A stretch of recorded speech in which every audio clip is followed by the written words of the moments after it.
Oke, ini perjalanan menuju ke Gunung Kilang bersama Tungkuyung dan rekan-rekan dari Kabupaten Aceh Barat Daya. Dan menantang. Dan menantang menuju ke Gunung Kilang. Mau ada pengerasan. Tidak boleh mobil sembarangan datang ke daerah sini dan hanya boleh dikendarai oleh Bapak Agus, gitu Pak ya. Sudah berapa kali Bapak Agus merintangi wilayah ini? Sudah hampir 5 tahun. Selama jadi kombatan dulu. Ya, oke. Tapi Matang biji.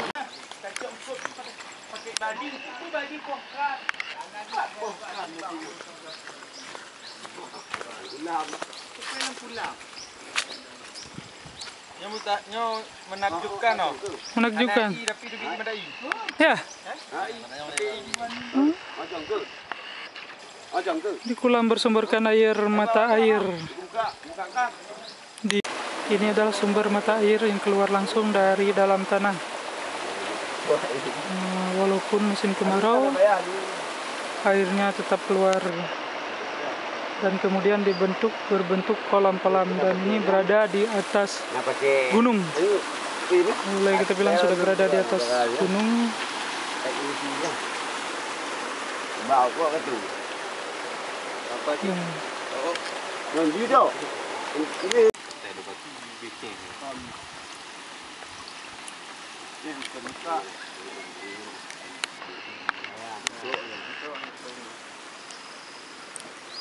Suka rungkom ikan nila.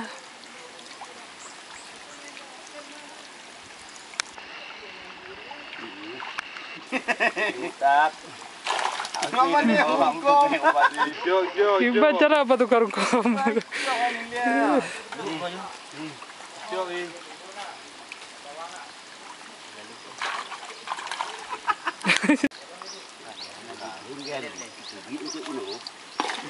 Yes.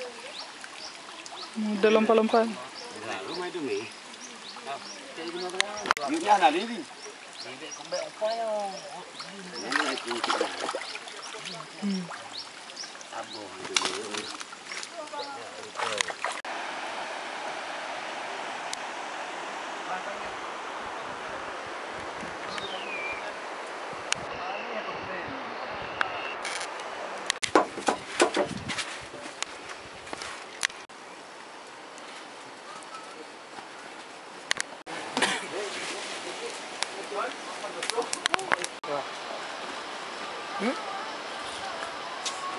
Budunya gimana?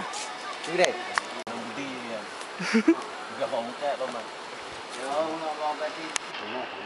Aku ngomong kunci ya.